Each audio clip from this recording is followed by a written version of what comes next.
இங்க பொண்ணு பார்க்க வந்த இடத்துல இந்த பொண்ணும் பையனும் தனியா உட்காந்து பேசிக்கிட்டு இருக்காங்க. இந்த பொண்ணு சொல்றா, "கல்யாணத்துக்கு அப்புறமா என்னோட டாக்டர் வேலைய நான் பார்க்கலாம்னு ஆசைப்படுறேன்னும்போது, இவன் சிரிக்க ஆரம்பிச்சுடுறான்.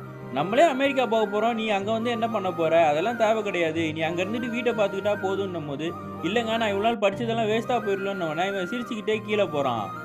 இவன் சிரிச்சுக்கிட்டே கீழ வரத பார்த்த உடனே அந்த பையனோட அம்மா கேட்கறாங்க, "என்னடா ஆச்சு சிரிக்கிறேன்னு?" "இல்லம்மா இவ கல்யாணத்துக்கு அப்புறம் வெளிநாட்டுல வேலைக்கு போறேன்னு சொல்றா. என்ன பண்றது?" அப்படின்னு கேட்டா, "நீ வேலைக்கெல்லாம் போ வேணாம்மா. நெறைய சொத்து இருக்கு. நீ நிம்மதியா வீட்லயே உட்கார்ந்து இருந்திருக்கலாம்.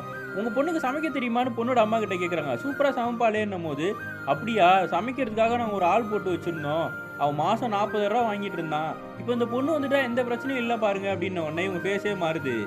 மாப்பிளோட அம்மா சொல்றாங்க, "என் பொண்ணுக்கு 75 லட்ச ரூவா குடுத்து, ஒரு பென்ஸ் கார் எடுத்து குடுத்து கல்யாணம் பண்ணி வச்சு வெளிநாட்டுக்கு அனுப்பி விட்டேன். அவங்க கண்டிப்பா கல்யாணத்துக்கு வருவாங்க. அந்த டைம்ல நீங்க கம்மியா எதுவும் போட்டுறாதீங்க. அந்த ஈக்குவலா போட்டு விடுங்க. நாங்க வரதட்சணைலாம் கேட்கலன்ன உடனே இவங்களும் சிரிச்சுக்கிட்டு இருக்காங்க. பொண்ணுக்கு செம்ம டென்ஷன் ஆகுது. "கொஞ்ச நேரம் இருங்க, நான் போயிட்டு வந்துடுறேன்ட்டு" உள்ள போறா.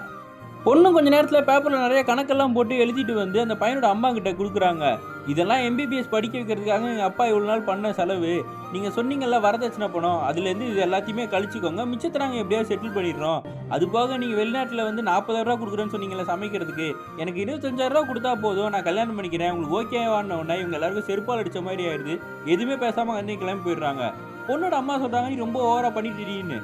இவங்களுக்கெல்லாம் இப்படிதாம்மா பண்ணணும். வரதட்சணைன்ற பேர்ல எப்படிலாம் கேட்கறாங்க பாத்தியா?" அப்படின்ன உடனே அவங்க அப்பாவும் சிரிக்க ஆரம்பிச்சுடுறாரு.